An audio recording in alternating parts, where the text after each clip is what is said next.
Itu sudah belum tuh yang terjadi di Miami.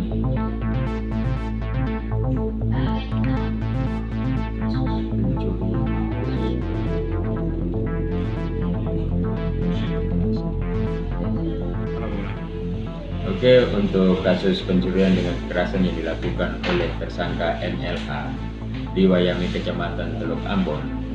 Saat ini penyidik Polresta Pulau Ambon dan Pulau Lease telah mengirimkan berkas tahap 1 ke jaksa, dan jaksa saat ini dalam tahap penelitian atau pemeriksaan berkas yang dikirim oleh penyidik.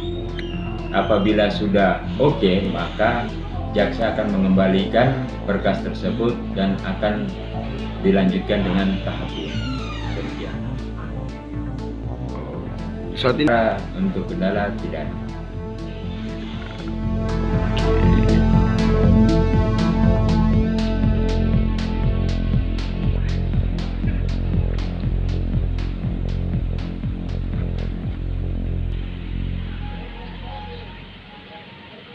Terima kasih sudah nonton. Jangan lupa like, subscribe, dan share ya.